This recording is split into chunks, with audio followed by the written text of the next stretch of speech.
Hi friends, പുതിയൊരു വീഡിയോയിലേക്ക് എല്ലാ കൂട്ടുകാർക്കും സ്വാഗതം. ഇന്ന് നമ്മൾ ഉണ്ടാക്കാൻ പോകുന്നത് കോവയ്ക്ക കൊണ്ട് നല്ല ടേസ്റ്റ് ആയിട്ടുള്ള ഒരു ഫ്രൈ തോരനാണ്. സാധാരണ നമ്മൾ എപ്പോഴും ഉണ്ടാക്കാറുള്ള തോരനിൽ നിന്നും കുറച്ച് വ്യത്യസ്തമായ രീതിയിലാണ് ഈ ഫ്രൈ തോരൻ തയ്യാറാക്കിയിട്ടുള്ളത്.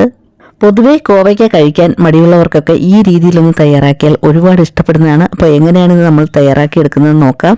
ഇതിനായിട്ട് ഞാനിവിടെ 250 ഗ്രാം അളവിൽ കോവയ്ക്ക നന്നായിട്ട് ക്ലീൻ ചെയ്തെടുത്ത് വെച്ചിട്ടുണ്ട്.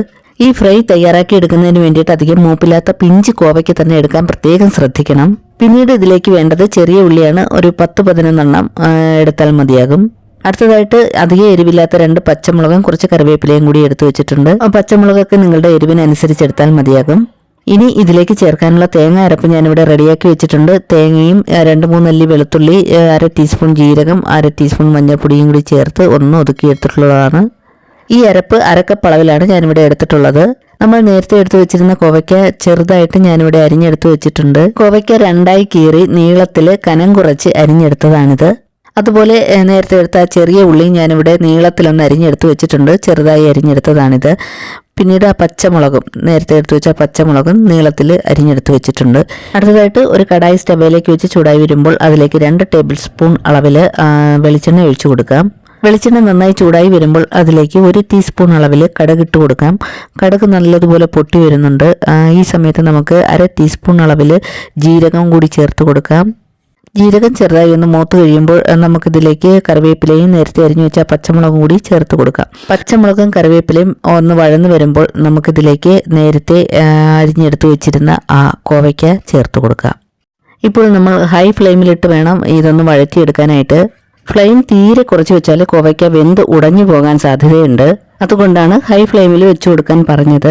തിരിച്ചും മറിച്ചുമൊക്കെ ഇട്ട് നല്ലതുപോലെ ഇളക്കി നമുക്കിത് ഫ്രൈ ചെയ്തെടുക്കേണ്ടതുണ്ട്. ഒരു പകുതി ഫ്രൈ ആയി വരുമ്പോഴേക്കും നമുക്കിതിലേക്ക് നേരത്തെ അരിഞ്ഞു വെച്ച ഉള്ളി ചേർത്ത് കൊടുക്കണം. ഉള്ളിയെക്കാട്ടിയും വേവ് കൂടുതലാണല്ലോ കോവയ്ക്കയ്ക്ക്, അതുകൊണ്ട് തന്നെയാണ് കോവയ്ക്ക ആദ്യം ചേർത്ത് കൊടുത്തത്. ഇനി ഇതിലേക്ക് നമുക്ക് ഉള്ളി ചേർത്ത് കൊടുക്കുക. ഉള്ളി പെട്ടെന്ന് തന്നെ വഴന്ന് കിട്ടും. ചെറിയ ഉള്ളി ആയതുകൊണ്ട് തന്നെ പെട്ടെന്ന് വഴന്ന് കിട്ടും. അപ്പോൾ ഉള്ളി ചേർക്കുമ്പോഴും നമ്മൾ തീ ഒരുപാട് കുറച്ച് വെക്കരുത്. നല്ല ഹൈ ഫ്ലെയിമിൽ തന്നെ വെച്ച് കൊടുക്കാൻ ശ്രദ്ധിക്കുക. നന്നായിട്ട് ഇളക്കി വഴറ്റിയെടുക്കണം. ഉള്ളി ഒരുപാടങ്ങ് ഫ്രൈ ആവേണ്ട ആവശ്യമില്ല. തീ കുറഞ്ഞു പോയാൽ ഉള്ളിൽ നിന്നും വെള്ളം ഇറങ്ങി വരാൻ സാധ്യതയുണ്ട്. അതുകൊണ്ടാണ് തീ കൂട്ടി വെക്കുന്നത്.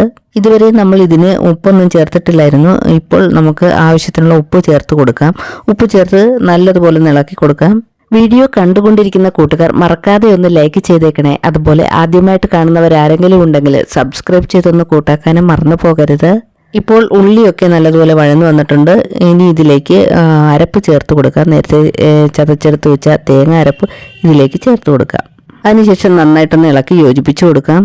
തീ കുറച്ച് വെച്ച് കൊടുക്കാം. മീഡിയം ഫ്ലെയിമിലേക്ക് ആക്കി കൊടുക്കാം. കോവയ്ക്ക ഫ്രൈ ചെയ്തെടുത്ത തോരൻ ഇവിടെ റെഡിയായിട്ടുണ്ട്. ഇനി നമുക്ക് സ്റ്റൗ ഓഫ് ചെയ്യാം. നല്ല ടേസ്റ്റ് ആയിട്ടുള്ള ഈ തോരൻ എല്ലാവർക്കും ഇഷ്ടമാകുമെന്ന് വിശ്വസിക്കുന്നു. അപ്പോൾ എല്ലാവരും ട്രൈ ചെയ്ത് നോക്കുക. വീഡിയോ ഇഷ്ടമായെങ്കിൽ ഷെയർ ചെയ്ത് നിങ്ങളുടെ വിലയേറിയ അഭിപ്രായം രേഖപ്പെടുത്താൻ മറന്നു പോകരുത്. Thanks for watching.